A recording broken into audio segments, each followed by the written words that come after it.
Well, we deal with such a wide range of sites and contracts. And interestingly, about half of our business is with in-house operations, Hmm. and half of it is with contracted operations.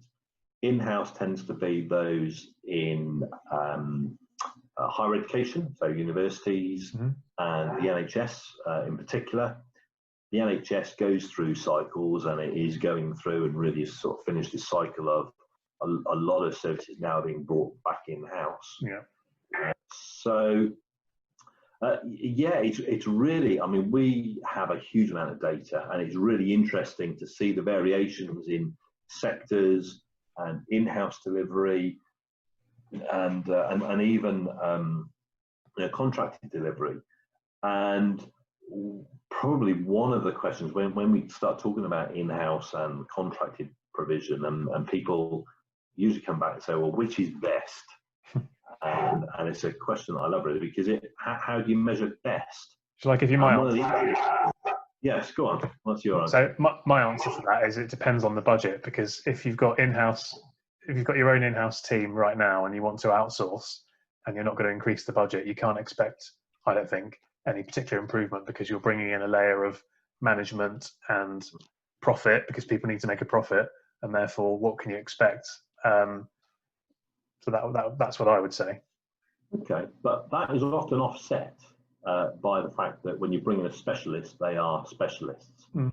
And they are the ones, the service providers are the ones that know what innovation is out there, and they are often the ones that are early adopters of technology and processes and systems that actually improve the performance. So actually, they are generally very good at offsetting those costs and overheads.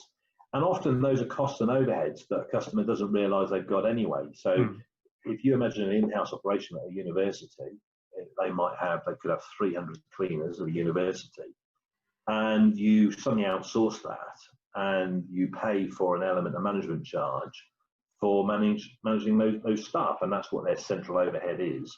And you would think that's an additional cost, but actually it's hidden in the university's payroll costs. So actually often, and the interesting thing in terms of all of those providers that we've looked at and all of those sites is, in terms of average performance, on average, in-house service delivery is more efficient. Okay.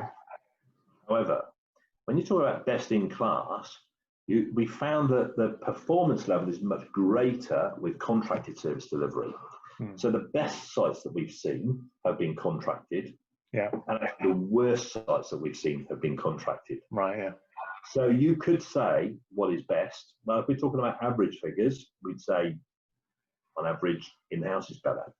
Talking about best in class and value for money and service delivery and efficiency and effectiveness, actually, if it's run properly, it's those contracted sites. And those contracted sites and those contracted providers are far and away more able to cover their costs of their central overheads and all the sort of things that aren't necessarily directly involved with an in-house delivery. Yeah.